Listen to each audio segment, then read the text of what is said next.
I'm so excited, Melissa, you're here. I'm so excited that we could do something together because we connect from Laughlin. The Laughlin conferences, people know that StarworksUSA USA did 10 Laughlin conferences that basically ended. But you were with me, and you're such beautiful, high energy, and such a spiritual person. Thank you for asking me to have this conversation with you. Oh, Paula, it's been so long. It's been so many years. I'm so thrilled. Yeah, so we're going to talk about the conference in May because not only am I speaking at your conference, but it's also right around my birthday, and Oh, yes. I can't believe that I'm going to be turning 80 years old. But I've been in the field for 45 years, and so let's have a conversation here. What did you always want to know about my career? Oh my gosh. Well, I feel like I should know this, but what got you started originally? I mean, back before I know you were an educator, right? How did you start down this road in this strange research? Yeah, I was a high school teacher. I taught high school for 40 years. I loved it. I love the kids. But I also developed an academic method of delivery, which means that everything I do, even in my UFO work, is very, very stable and academic. And I can talk very easily because you'd walk into the classroom. This is high school, so I was teaching Shakespeare, I was teaching Hemingway. You had to go and do a lecture, right? So it's easy for me to lecture also on UFOs. But it wasn't normal. In 1979, I was given a class of science fiction in high school. And I was lucky because Star Wars came out, so I had material. Oh, But yeah. when uh, Close Encounters came out, I was really excited to see it. I was a young mother of two kids at the time and never had a UFO experience, never even thought about UFOs. But what happened, which is so weird and serendipitous, is that I watched that movie, and at the very end, when Francois Truffaut, who played Jacques Vallée, who I never dreamed in a million years I would meet later on in my life, when he had the communication with the ETs, and it was so beautiful that I started to cry. It was an instantaneous feeling. So when I went to a wedding in Chicago, in Evanston, Illinois, where the Center for UFO Studies was, I went to the wedding, but I also went to the Center for UFO Studies so I could see if the thing was real. So in other words, if there were files, I knew about Center for UFO Studies, CUFOS, I knew about Hynek. What I didn't know was that he was there.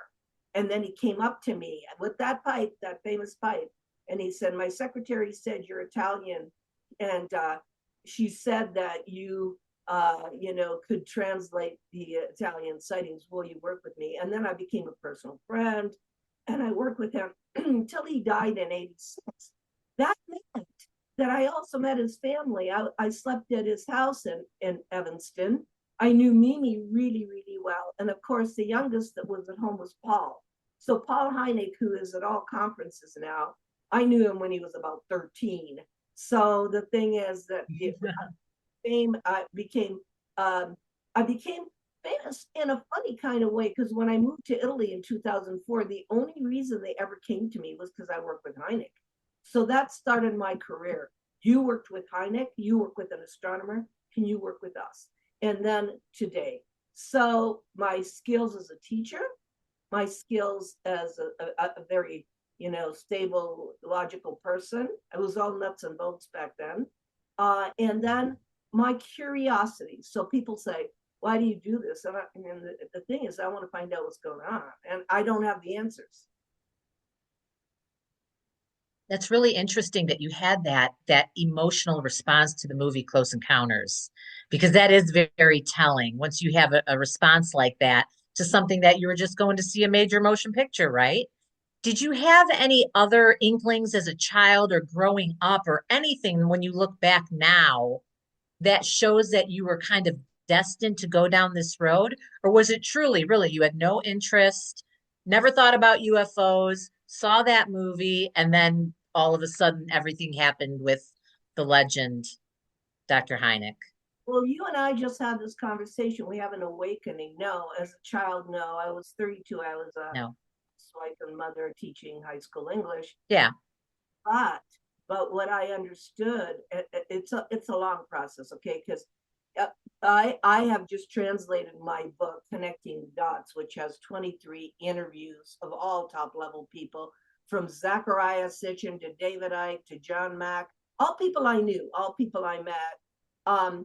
And what had happened was that I had awakened then. I had to teach the class then, and who was in my class? And I didn't even realize it was a niece of Bridie Murphy, the In Search of Bridie Murphy, the first real documented case of reincarnation.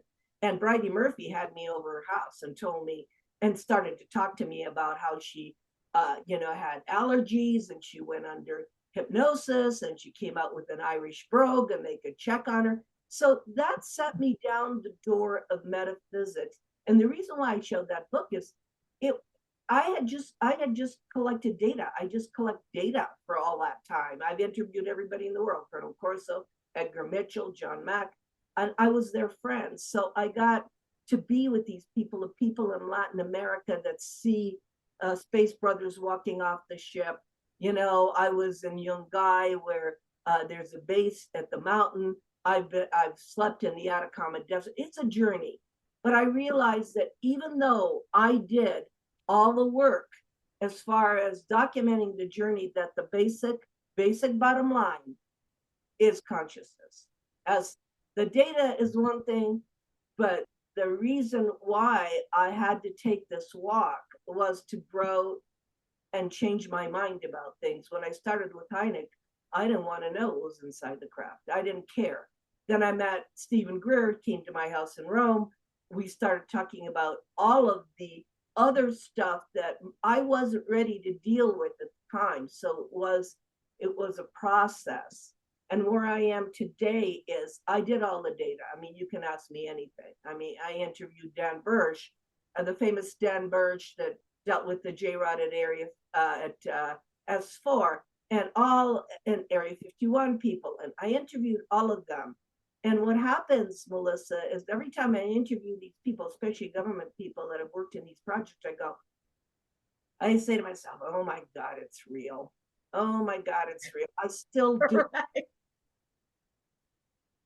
That's amazing. So yeah, so over this very long journey, you really took the scenic route to get you all the way to where you are today.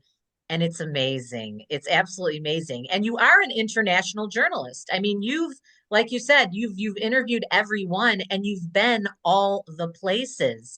So being an international journalist, give me a list of some of the great international stories that you've covered, cases. Okay, well, my biggest story is Colonel Philip Corso, but because he's a real disclosure. I mean, there was the 50th anniversary of Roswell in 1997, because Roswell's 1947. And I didn't want to go. I didn't want to go at all because of personal reasons, but they were waiting for me at the airport. My boss made me go. And I didn't know what Corso looked like. I'd never read the book the day after Roswell or anything. And I couldn't get close to him. I knew that was my job. But when I got to the media center, they said to me, you don't have a place to sleep. I said, no. And they said, open up the phone book. So I opened up the phone book to the Sally Port Inn, and the only room that was available was the one next to Colonel Corso. So then I thought, oh my God, what's going on here? I don't even have a choice. Most of my life, it's been laid out for me to do. Corso met me. He told me about his being the head of intelligence in Rome, and then I ended up bringing him to Italy because there was a lawsuit against the book. People don't know he never spoke in the United States. So I got all of his information because I was with him the whole time that he was in Italy, came twice. I made him show me his office during 1945. I dragged him all over the city because with all the people that I interview, I have to verify what they're telling me. I'd be in real trouble if I was perpetrating lies. So I have to see, even in the Denver case, I had to see him secretly in a casino in Nevada 3 times before I even decided to do the story. So Colonel Corso, for me, was telling me that he received the artifacts in 1961, that he was talking to Bobby Kennedy. Of course, he was in the Pentagon. He was working at R&D, research and development. And of course, Bobby Kennedy knew, Jack Kennedy knew. So they all know. So this is all a joke. I watch everybody, talking about who knows, who doesn't know. They know. The problem is, the big question is, will government disclosure do it? I think disclosure is number one. It was done a long time ago in the 1950s with the Giant Rock Group in Southern California. And I went and looked at Adamski Van Tassel Menger. I went to the Menger house in Highbridge, New Jersey, and I looked at what was going on back then. And then I think disclosure has already happened if you do your homework. And there's no reason, this is my personal thought, why the big government contractors would want to tell the truth now. I mean, these things are being used for weapons of war. There is no peaceful agenda. Let's kumbaya moment with everybody. So can I just end by saying that what you're doing in your beautiful, beautiful environment in the forest, where all nature is, where you're bringing us together, will not only resonate with the ET world, it'll resonate on another level of consciousness that may make a difference. That will make a difference. And that's why I'm doing it with the hope and prayer that that is the case. So thank you. Coming from you, confirming that, it's wonderful. It's such an honor. That's beautiful. So Colonel Corso, okay, so do you view that as the most important case that you have covered over the decades? Well, Or are there other top? there's just one other one I'll talk about very, very, very, very quickly, and then let's talk about people signing up for this conference, because we can all get together and they can ask me anything they want. But of course, Trinity, Yes. by accident or design, had read about two little, what they thought were Indian boys that were in Socorro that witnessed a crash. And I thought, my first thought is, they're still alive, for God's sakes. Why aren't my colleagues covering this? And of course, I didn't know it had to be me, that nobody really, my colleagues do not do field research. It costs a lot of money. And most of any money I ever got from teaching school went to field research, because you have to pay for the hotel, the airfare. You even sometimes have to pay. Right. And so my kids are really angry. That's where all my funds went. But I flew down to Socorro to meet Jose Padilla, the 9-year-old. And I've been on the crash location. I was working on it for 5 years before Jacques Vallée contacted me, and he said, "You're working on a brand new case," he said, "but it has metal with it." I said, "Yeah, because the 9-year-old went inside and pulled a piece from the inside of the craft. He's got it. He's kept it for 60 years. He doesn't want to talk about it because it doesn't belong to him." And I said, "I'm very interested." And then for the next 5 years, so this is a 10-year case. Trinity is a 10-year case. Jack and I began to look at what the value of that 1945, before Roswell, crash is. And when it happened 1 month after the atomic bomb, some 3 miles away from where Oppenheimer had his cabin. So you bet your life that Oppenheimer knew it's 3 miles away from the Old Barn Cafe, the crash site. You can see the circle. So we have the location. We have the witnesses. Thank God I went to Gig Harbor, Washington to talk to Remy Baca, the 7-year-old, when he was alive, because he died in 2013. And that's what's so important. You got to get these people when they're here. So I have all the interviews with him, who hadn't seen Jose in a long time, so they could collaborate. The story was exactly to the sentence the same. So the thing is that it is the most important case in ufology, so much so that the government, I think, is going back to 1945. Now, this is the weird part. This is the weird part. Why would Jock and I be doing this story if the ETs, there were three of them in there, didn't know we were going to do it way before? Why would they bother to crash and have this story go worldwide as a statement against nuclear, the atomic bomb, and what are you insane people doing on Earth? You know, every time I hear Russia nuclear, I go, yep, it started in 1945 and somebody noticed, and somebody also knew Jacques and I were going to do this story. So it is directly attached to Oppenheimer and Einstein, because Oppenheimer and Einstein, and I can give you the letter, I'll make copies of the letter, wrote to Truman before Roswell about what do we do about ET contact.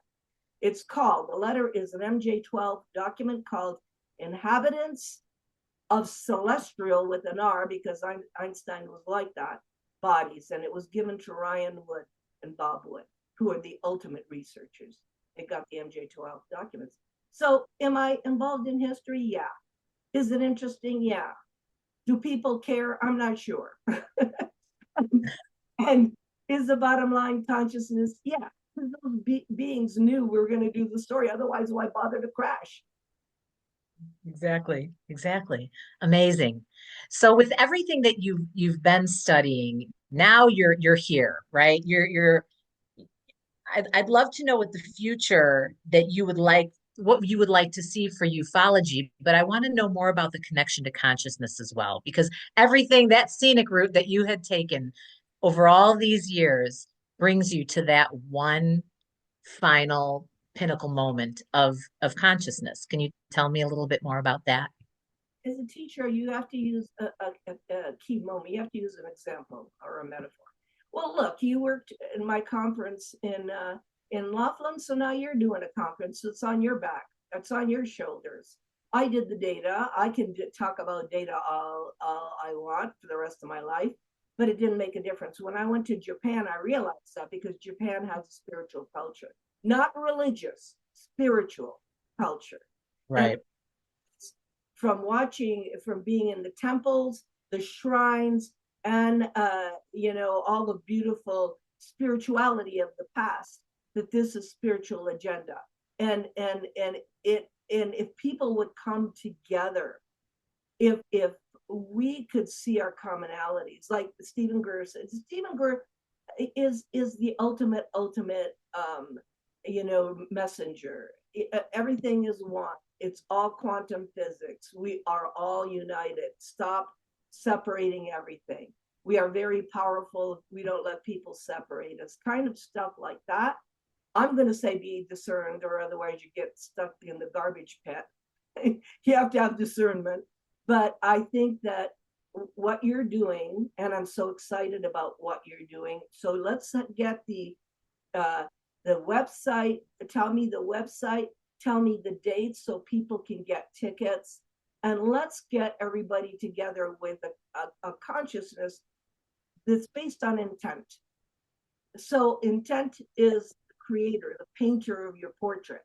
If you have an intent for unity, if you have an intent for knowledge, for knowing the truth, if that's your intent, that's just what's going to happen. So when is this conference?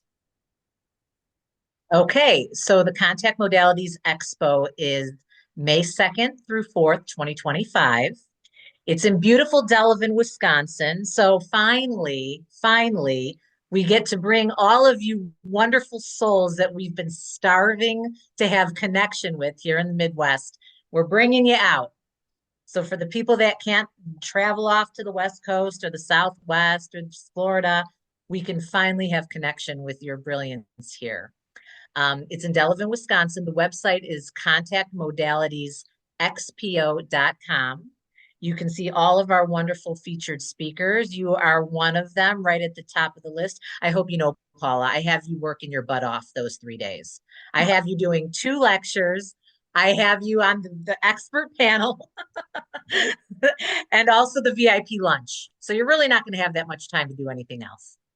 But bring all your books, will you please?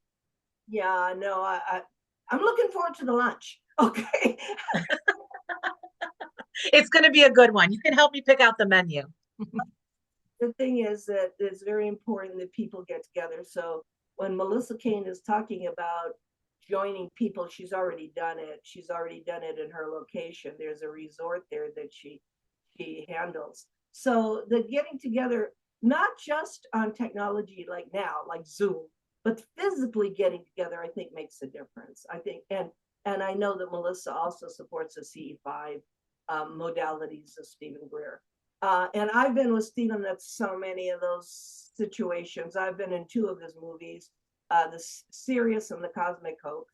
And I know that what he wants and what I want and what the humanity should want is kind of an enlightenment of joining a logical, positive view of what we can create on this planet so they don't give up on us. You know, John Mack used to say to me, wow, we have to change our worldview, not they have to change anything in order to accommodate this reality. We have to change the way we think so they don't think we're the virus of the universe.